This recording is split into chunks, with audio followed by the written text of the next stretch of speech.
Давайте сегодня попробуем дать хотя бы частичный ответ на вопрос, когда же все это безумие закончится.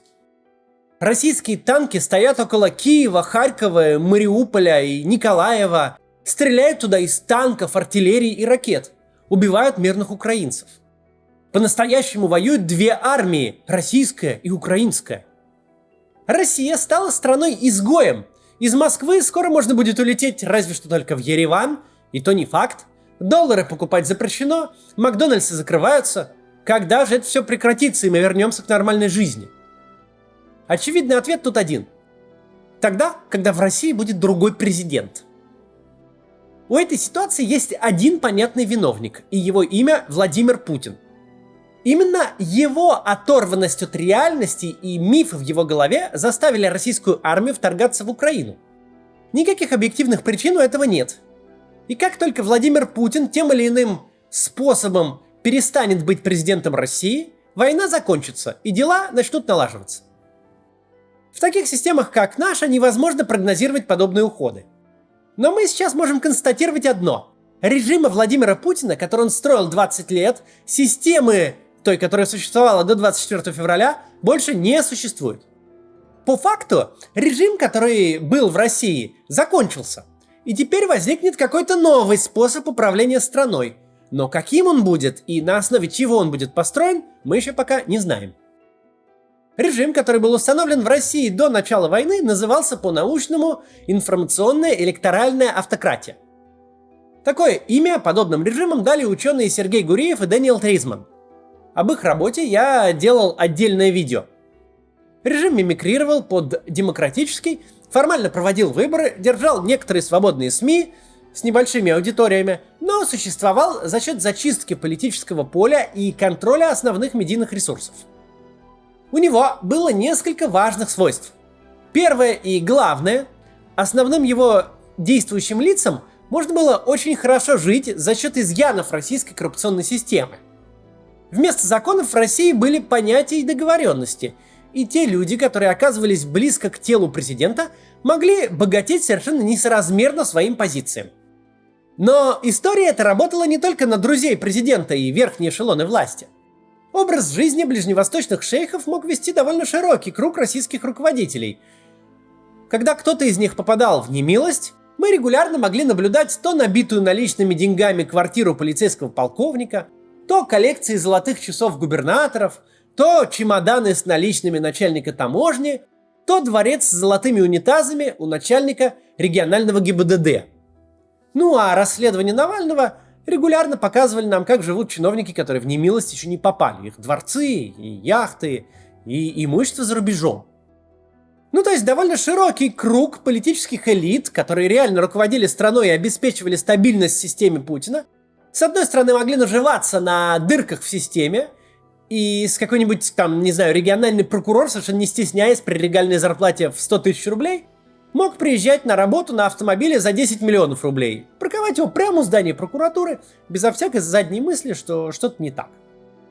Однако, была у этой системы и обратная сторона.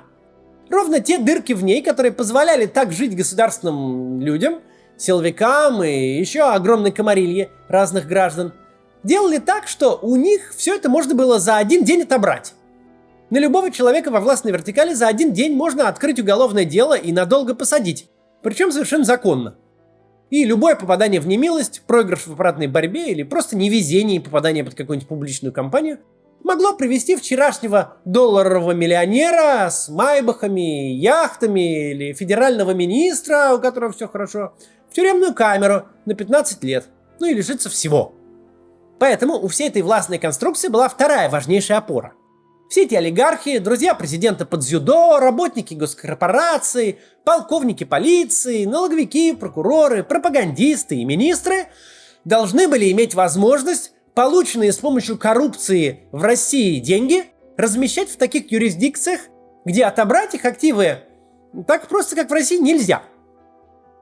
Причем юрисдикция эта не должна особенно задавать вопросов, а должна, наоборот, с радостью принимать детей в университеты, хранить яхты, продавать квартиры, чуть ли не за наличные, и иную всякую недвижимость. Должно быть так.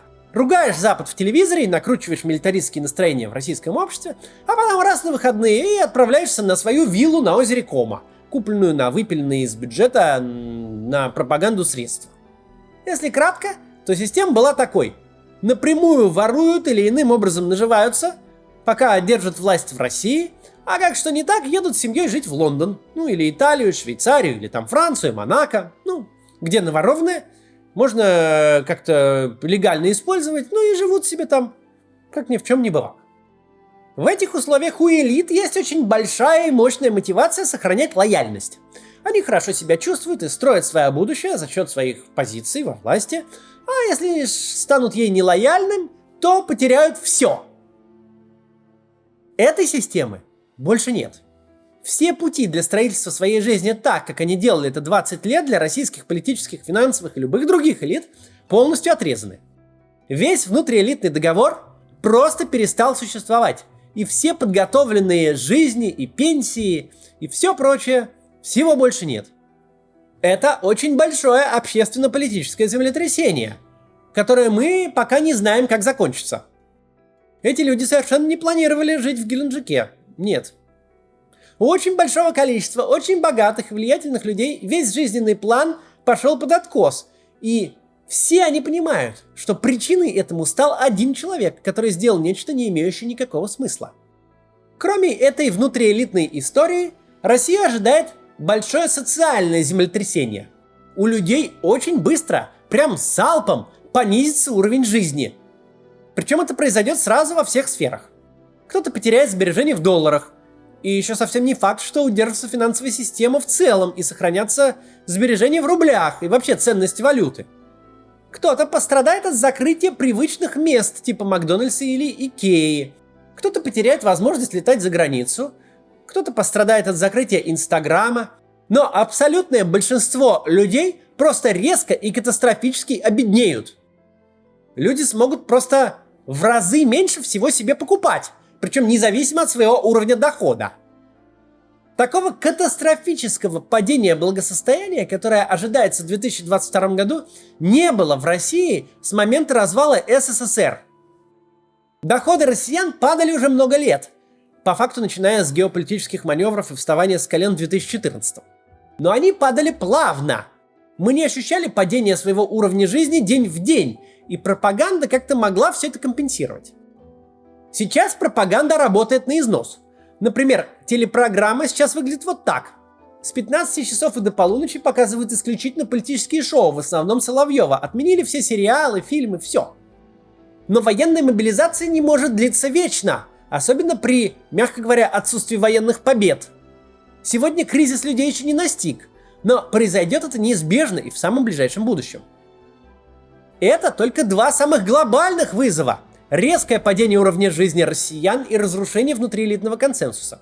Есть еще много вызовов других. От вероятной потери ценности национальной валюты и вообще крушения всей макроэкономической стабильности до возможного прекращения внутреннего авиасообщения. От возможной массовой безработицы до необходимости как-то справляться с огромным количеством смертей военнослужащих на войне. Ведь гробы так или иначе приедут. То, что люди погибли, так или иначе общество поймет и заметит. Землетрясения ждут российскую систему повсюду. Но одно можно сказать точно. Путинизма, который мы знали, больше не существует. В России в самое ближайшее время будет выстроена какая-то другая система управления. Будет ли она с Владимиром Путиным во главе, или его снесет этой лавиной, будет ли она хуже или лучше той, что была, это все мы узнаем очень скоро с вами. Но пока просто констатируем. Того, что было, больше нет. До завтра.